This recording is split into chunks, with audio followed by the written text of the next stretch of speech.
Just start us thing. Here you go. Hi, welcome to Pawpaw Storytime. Thanks. Okay. Yeah, like you said, welcome to Pawpaw Storytime. We've got two guest readers, and they're going to do our two opening readings today, and then we'll get started on everything else. And then we've got Pawpaw's got a long trip. I got to drive around all the spots and drop grandkids off. So up first is Raylan. Tell them the title of the book and then read on the page. On the first page? On the bookmark. Oh. The Little House, book of something. Wisdom. Wisdom.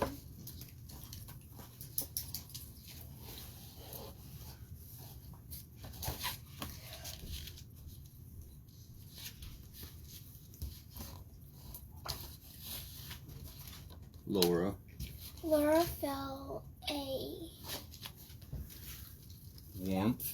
warmth inside her. Laura, whatever her name is, felt a warmth inside her. It was very small, but it was strong. It was suddenly like a tiny light in the dark, and it burned very low, but no wind could make it flicker because it would not give up. It's awesome. Show them the picture on the other side. All right. Good? All right, high five. Savea. Your book? Right here? Yep. Title? Merry Ways to Say I Love You. Wisdom for Parents and Children from Mr. Rogers. That's right. Fred Rogers. Do I go outside? Yeah, you can go outside.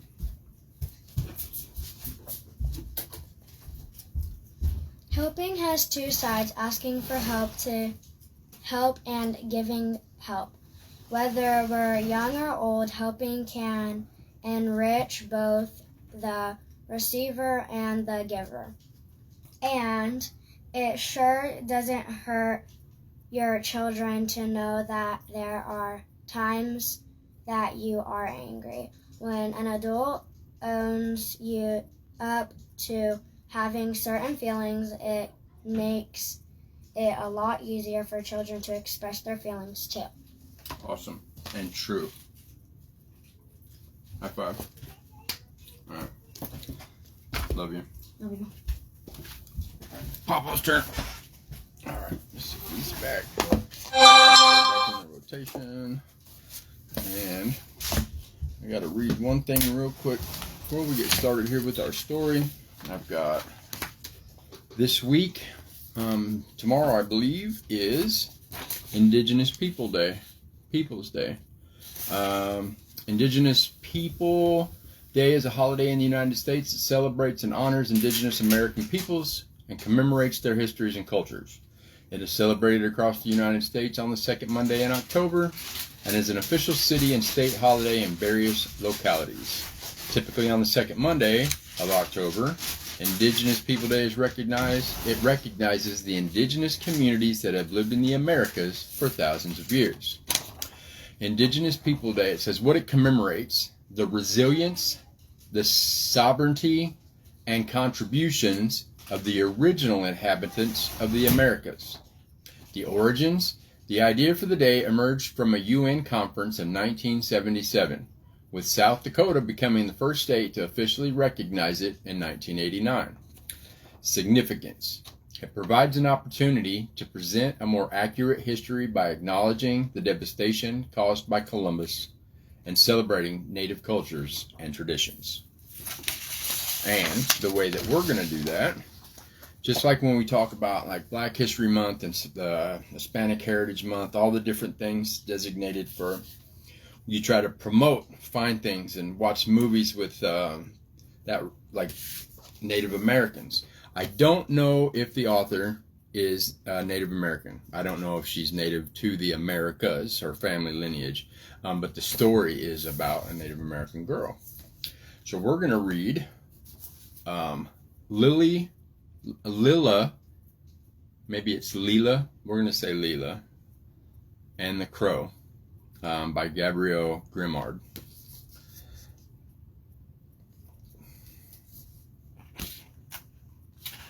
Very good artwork, by the way. Maybe it is Lilla. I'm going to say Lilla. Lilla has just moved to a new city. Every day she goes outside and sits on the sidewalk and scratches at the dirt with her stick. A crow calls from across the road. She traps bugs in a jar, then lets them go. She plays hopscotch on the empty road. Lilla wishes she had a friend.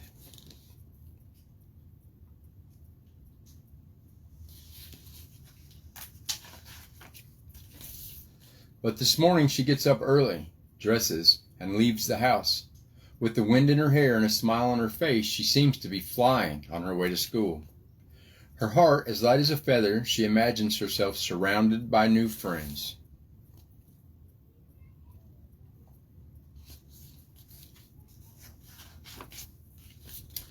The teacher, Mr. Nicholas, introduces Lilla.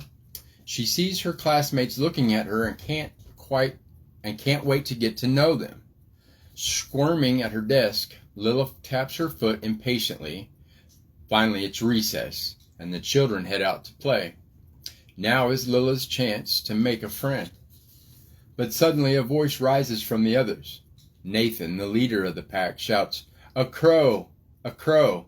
The new girl's hair is dark like a crow." The others stare at Lilla. Some whisper to their friends and then turn away. Lilla stands alone, holding her ball.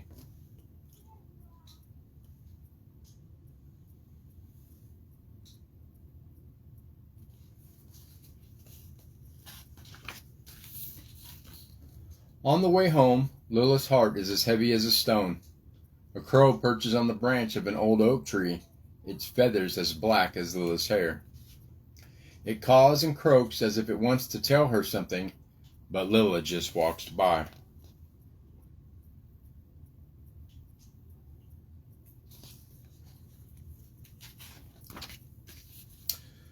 The next day, Lilla wears a knitted cap to hide her hair, but as soon as Nathan sees her, he cries out, "A crow, a crow, the new girl's skin is dark like a crow." The others giggle and point. Lilla's heart grows as heavy as 2 stones. She drops her head and slowly walks away.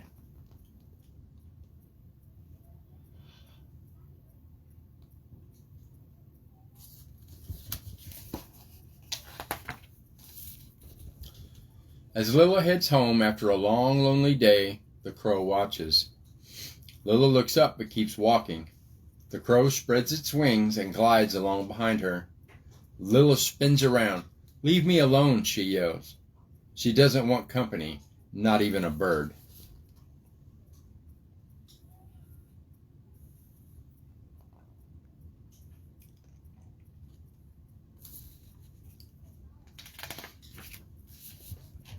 The third day, Lilla goes to school wearing her cap and sweater with a very high neck that she pulls up over her chin.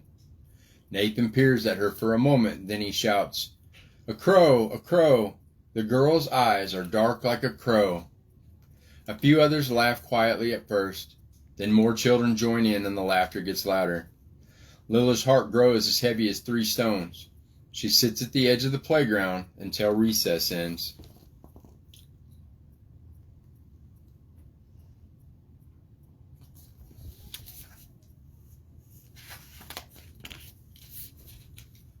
After school, Lilla kicks at everything in sight. Dead leaves, branches, stones lying on the ground. The crow is watching her again. This time it lands on the path and hops toward her. Lilla picks up a stone, and she hurls it at the bird. It flies away.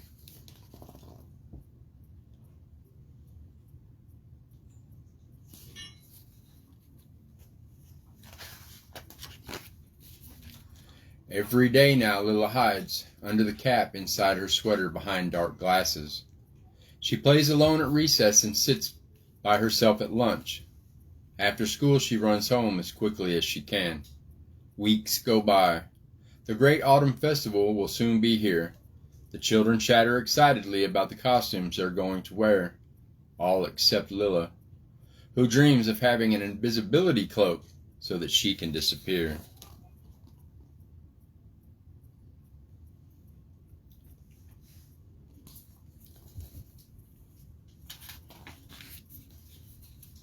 It's the day before the great festival, and the classroom is decorated, and the children can't wait to show off their costumes.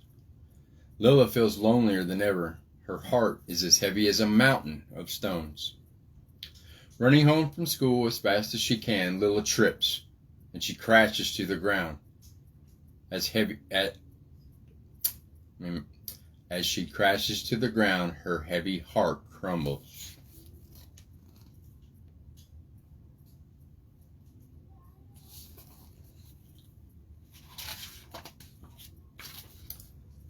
The crow lands near her. Between her sobs, Lila lifts her head, and for the first time really looks at the bird. She's surprised to see how beautiful its black feathers are, highlighted with purple. There's softness in the eyes of the creature watching her, and Lila has the strange feeling that they have known each other for a long time. She takes a deep, shaky breath and wipes away her tears.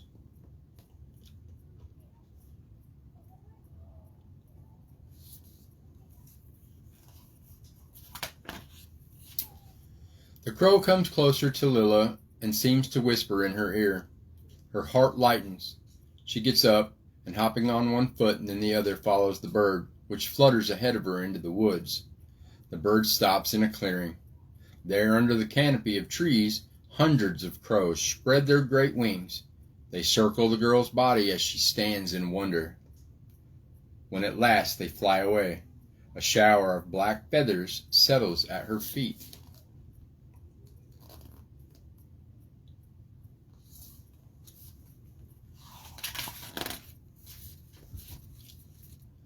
Lila has an idea. She gathers a mountain of feathers and stuffs them in her backpack and hurries home. When the sun rises, Lila is ready. A flock of colorful little creatures heads towards the school. Then Lila makes her entrance, dark and majestic. She is magnificent.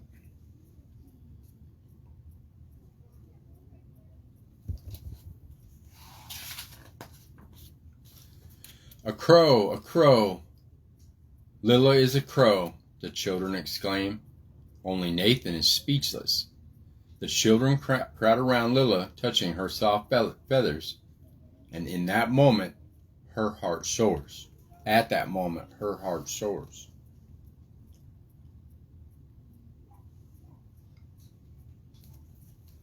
That's an awesome story, right? Lila is still called Crow, but she doesn't mind. Now there is something different about Mr. Nicholas's class.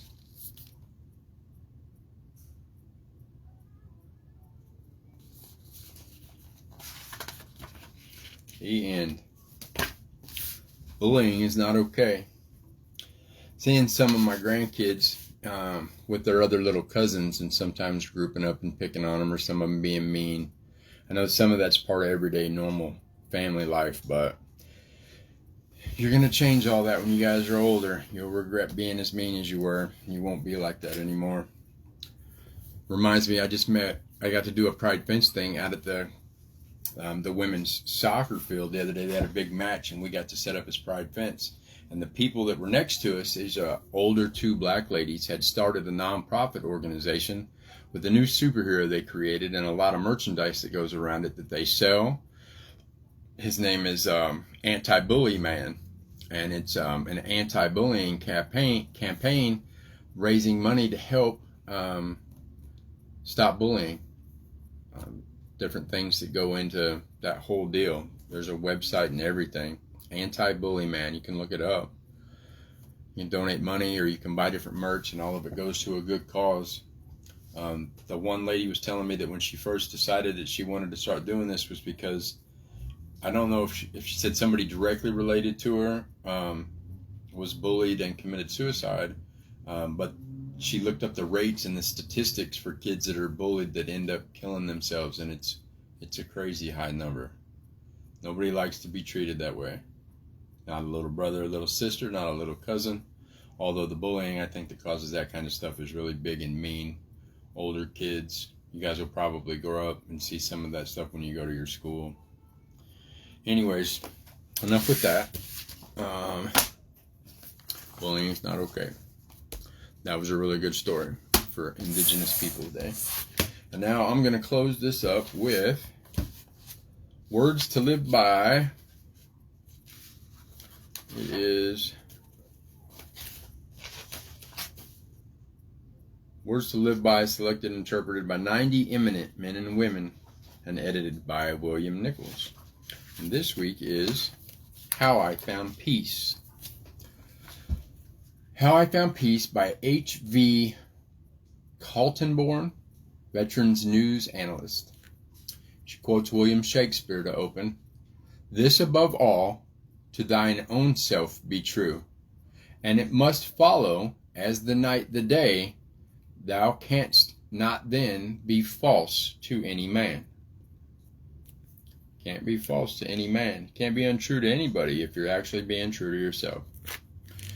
For more than 50 years, as reporter, editor, and radio commentator, I have tried to live up to this bit of good counsel with which Polonius sets Laertes on his way. Every man sets himself a certain standard. The hard thing is to live up to it. In my line of work, that of analyzing and interpreting the news of the day for millions of readers and listeners, the temptation to serve something other than the public interest is constant. The human instinct to protect friends and the natural desire to escape criticism, the direct or indirect pressure from business and editorial associates, the more or less legitimate demands of an advertising sponsor are always raising ethical issues. Without some guiding principle, it is not easy to know what to do. The simplest way out is to yield to pressure. But that undermines character and makes it more difficult to resist the next demand. As a boy, I studied the lives of our great American editors and learned that they became great because they had the courage and independence to be true to themselves. That became my ambition.